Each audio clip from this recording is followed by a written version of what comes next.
السلام عليكم ورحمة الله وبركاته. يا نبي يا نبي يا نبي يا نبي يا نبي يا نبي يا نبي يا نبي يا نبي يا نبي يا نبي يا نبي. நமது மன்றத்தினுடைய செயலாளர் H. அப்துல் யூசுப் அவர்கள் வரவேற்புரை நிகழ்த்துவார்.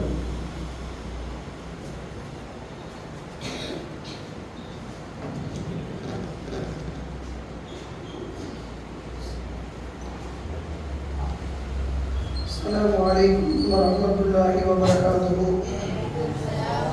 லஜ்னத்துல் அர்பஈன் வாஹிதீன் மாணவர் சொற்பயிற்சி மன்றத்தினுடைய 92வது மன்ற நிறைவு விழாவிற்கு வருகை தந்த இக்கல்லூரியினுடைய முதல்வர் மற்றும் பேராசிரியர்கள் அனைவர்களையும், இன்னும் ஃபைசுல் பாக்கியா அரபிக் கல்லூரியினுடைய முதல்வர் மற்றும் பேராசிரியர்கள் அனைவர்களையும், இன்னும் மண்டோல் உலா சொசைட்டியின் தலைவர், செயலாளர் மற்றும் உறுப்பினர்கள் அனைவர்களையும், இன்னும் பெரிய பள்ளி நிர்வாக தலைவர், செயலாளர், உறுப்பினர்கள் அனைவர்களையும், இன்னும் கூத்தாநல்லூர் அனைத்து பள்ளியினுடைய உலமா பெருமக்கள் அனைவர்களையும், இன்னும் இரு மதரசா மாணவர்களையும், இன்னும் சில்லப்பள்ளி மஹல்லா வாசிகள் அனைவர்களையும், இன்னும் கூத்தாநல்லூர் ஜமாத்தார்கள் அனைவர்களையும் வருக வருக என வரவேற்பதில் மிக நிகழ்ச்சி அடைகிறேன். அஹ்லன் வ சஹ்லன் மர்ஹபா. அஸ்ஸலாமு அலைக்கும் வரஹ்மத்துல்லாஹி வபரகாத்துஹு.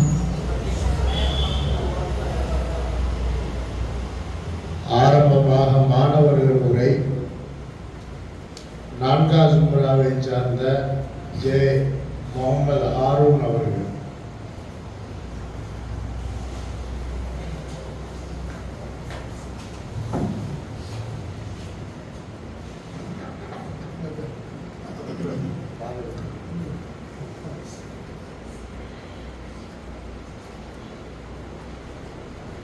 السلام عليكم ورحمة الله وبركاته.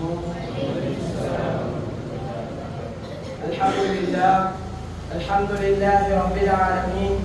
الصلاة والسلام على أشرف الأنبياء والمرسلين سيدنا محمد وعلى آله وأصحابه أجمعين ومن تبعهم بإحسان إلى يوم الدين. أما بعد، فقد قال الله تعالى في القرآن العظيم وفي الفرقان المجيد بعد أعوذ بالله من الشيطان الرجيم بفضل بسم الله الرحمن الرحيم. اليوم أكملت لكم دينكم وأتممت عليكم نعمتي ورضيت لكم الإسلام دينا. وقال نبينا صلى الله عليه وسلم تعافوا الحدود فيما بينكم فما بلغني من حد فقد وجب أو كما قال عليه الصلاة والسلام. அளவற்ற அருளாளனும் நிகரற்ற அன்புடையனாகிய அல்லாஹ்வின் திருப்பெயரால் ஆரம்பம் செய்கின்றேன். அல்லாஹ்வின் சாந்தியும் சமாதானமும் நம்பெருமானார் முஸ்தபா கரீம் ஸல்லல்லாஹு அலைஹி வஸல்லம் அன்னவர்கள் மீதும், அவர்களை அடிச்சுவராக பின்பற்றிய உத்தம சத்திய சஹாபாக்கள் மீதும், தாபீன்கள் மீதும், தபா தாபீன்கள் மீதும், நாதாக்கள் மீதும், ஷுஹதாக்கள் மீதும், மேலும் அவுலியாக்களின் மீதும், இந்த மஜ்லிஸில் அமர்ந்திருக்கும் நம் அனைவர்களின் மீதும் அல்லாஹ்வின் சாந்தியும் சமாதானமும் என்றென்றும் நின்று நிலவட்டுமாக. ஆமீன்.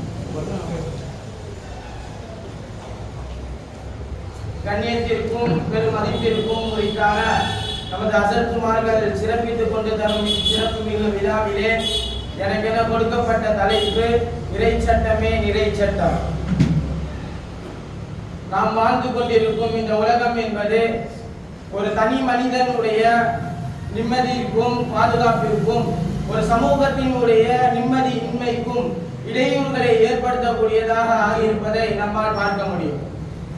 ஒரு மனிதன் காலையிலே தன்னுடைய தேவையை பூர்த்தி செய்வதற்காக, அதாவது கல்விக்காகவோ அல்லது வியாபாரத்திற்காகவோ அல்லது பொருளாதாரத்தை தீட்டுவதற்காகவோ போன்ற விஷயங்களில் மனிதன் பல்வேறு கோணங்களில் வெளியே செல்லும் போது அவன் மீண்டும் தன்னுடைய இல்லத்திற்கு திரும்புவானா என்று நாம் பார்த்தால் அதிலே பலவிதமான சிக்கல்கள் இருக்கின்றது. ஆனால் அது அப்படிப்பட்ட இந்த காலம், இந்த சூழ்நிலை அமைந்திருக்கின்றது.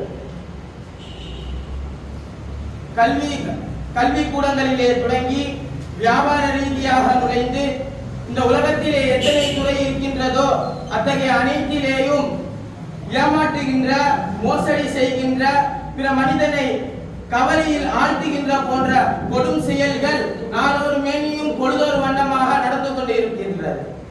தினசரி பத்திரிகைகளை நாம் புரட்டும் போது அதிலே இது போன்று ஒரு தவறுகள் நடந்திருக்கின்றது, இது போன்று ஒரு தவறுகள் நடந்திருக்கின்றது, இது போன்று ஒரு தவறுகள் நடந்திருக்கின்றது என்பதெல்லாம் ஒவ்வொரு பக்கங்களிலேயும் அங்கு வியாபித்து இருப்பதை நம்மால் பார்க்க முடியும்.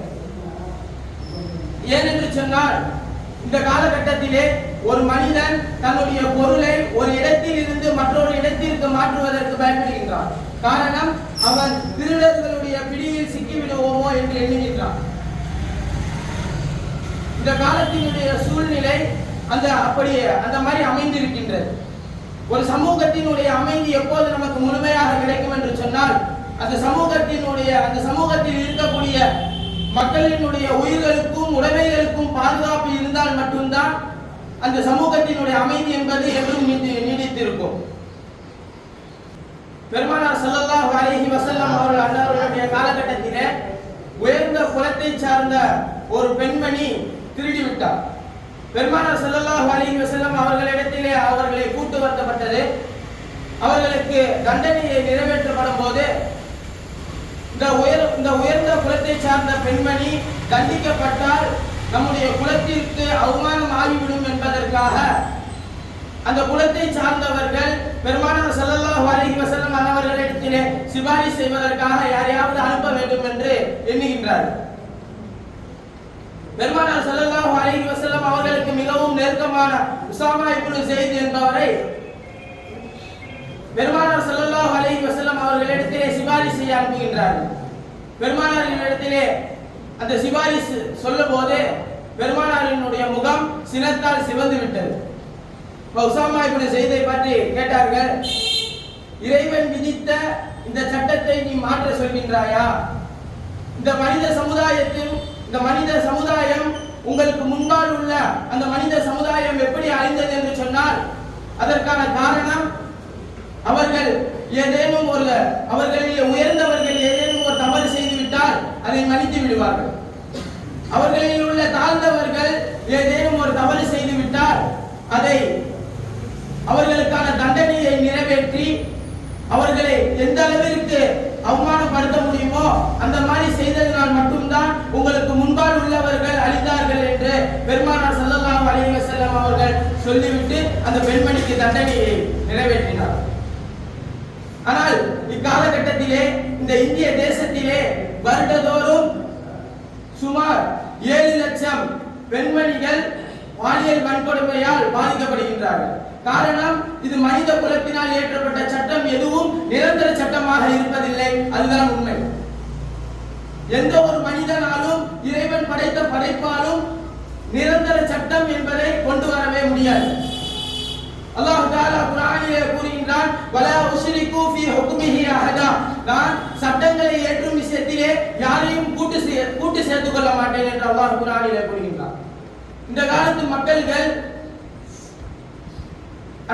எவர் ஆட்சிக்கு வருகின்றார்களோ அவர்களுக்கு தோதுவான சட்டங்களை மாற்றுவதன் காரணமாக தான் இந்த தேசத்திலே குற்றவியல் என்ற சட்டங்கள் அடிக்கடி மாற்றுவதன் காரணத்தினால் மட்டும்தான் இந்த தேசம் இன்னும் மலராமல் இருக்கின்றது. அவரளவிற்கு குற்றம் பெறுவதற்கான காரணம் இவர்களிடத்திலே நிரந்தர சட்டம் என்று இல்லவே இல்லை. எனவே நாம் வாழும் காலம் எல்லாம் இறையின் இறை சட்டத்தை என்றும் நிலையோடு நிறைவேற்றுவதற்கு அல்லாஹ் நம் அனைவருக்கும் தௌஃபீக் செய்வானாக என்று துஆ செய்தவனாக எனது உரையை முடித்துக் கொள்கின்றேன். அஸ்ஸலாமு அலைக்கும் வரஹ்மத்துல்லாஹி வபரகாத்துஹு.